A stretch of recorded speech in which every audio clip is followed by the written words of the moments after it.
Tuesday means pub politics here on Watch Fox. Phil on the Democratic side, Wes on the Republican side.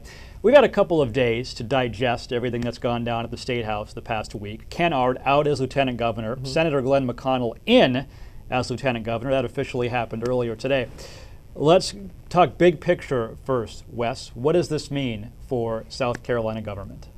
It means it's going to be even more dysfunctional than it usually has been. It also means that the Democrats have become a lot more powerful today. The Democrats voted in lockstep because of our Republican caucus being so split, also having some members in our caucus that aren't necessarily Republicans. Moving over, voting with the Democrats. They picked their president pro tem. So I think you're going to see the Democrats even be more powerful than they have been in the past. Phil, is that true? Are you getting ready to be on a power trip? Absolutely not. This is another example of why one-party domination in a state is a bad thing. This is the third time in the past 8 years we've had a statewide elected official, Republican official, leave in disgrace. Ken Ard is the latest one, convicted and resigned all in one day. Now you've got a chaos that ensued in the Senate. It's gotten settled, but this is just the state government is in shambles, and it's thanks to the Republican Party. Listen, I'm not going to deny this. First of all, let me say that no party has a monopoly on ethics. The last State House member to have to be kicked out just like 2 months ago was a Democrat for ethics issues. But the Republican Party, he's right, is absolutely in shambles. We've got too much infighting. We got too many Republicans who just call themselves Republicans who are actually Democrats. And we've got a big problem in the Republican Party, and it needs to be fixed on the fly. And it's not just at the state level, but we've got it at the national level too. Senator McConnell said in his state a couple of days before he was sworn in was that, hey, I'm going to follow the constitutional duty, which is that his position as Senate pro tem moves up to Lieutenant Governor. But obviously there were some misgivings because he was a very powerful member of the Senate.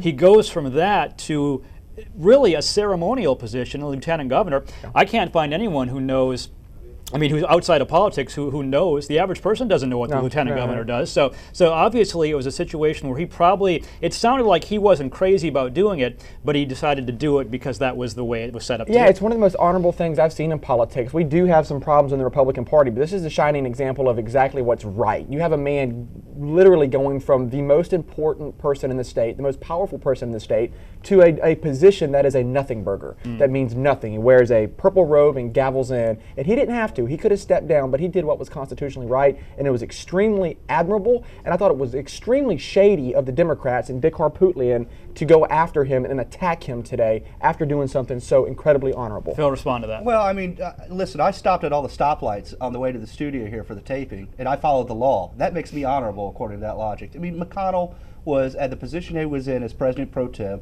was prescribed by the state constitution to get the bump if the Lieutenant Governor's office opened up, and he was following the law. Good for him. Well, listen, you couldn't have worked around those red lights, but he could have easily stepped down from his pro tempore position and not been elected. And I thought it was a fantastic honorable move. Why do you think he did? Just because you want to do the honorable thing? Yeah, because he's a good man who is a constitutionalist and knows that's what he should have done. But you know what? The problem there is most politicians don't do what they should do. They do what's best for them to keep all their power. And this is a rarity in politics, and it should be something that we praise, not attack like Dick Harpootlian did today. Phil, had Senator McConnell had backdoored it and stepped down and ran again, so he would have avoided that. Wouldn't have Democrats taken shots at him for doing that too? Absolutely. You probably would have seen some lawsuits filed to make Senator McConnell follow the law and do the honorable. So you guys were going to hammer McConnell no matter what. Listen, McConnell has left open the door to see if he wants to run for his Senate seat again. If he's going to do an end run around the Constitution again and shirk his responsibilities to the Constitution. We'll wait and see what happens with that.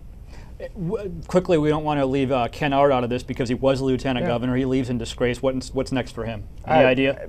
Not jail, but obviously, we talked about this a lot, and I said what he did was pretty stupid. And then it came out some of the things that he actually did, like the funneling money scheme, was about the dumbest and most unethical thing. I've always liked the man, but that was just pure stupidity. Case of him just maybe not being ready for a position like that, not knowing what to do, or was it more than that? Case of someone being shady. Okay. Cases someone thinking he was above the law and the law didn't apply to him. Someone not doing the honorable thing like McConnell did.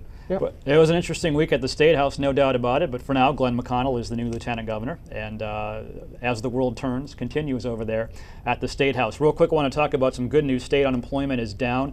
In January, it was down to 9.3%, dropping from 9.6%. Obviously, Governor Haley and the Republicans will take a lot of credit for that, Wes. Well, they should. Nikki Haley is crushing it, absolutely crushing it. Some of the Democrats have helped her. wonder, so I don't want to make this a complete partisan issue, and you see some Democrats working to bring some jobs in here too, but this administration, they might be messing up every once in a while, but when it comes to economic development, they are killing it.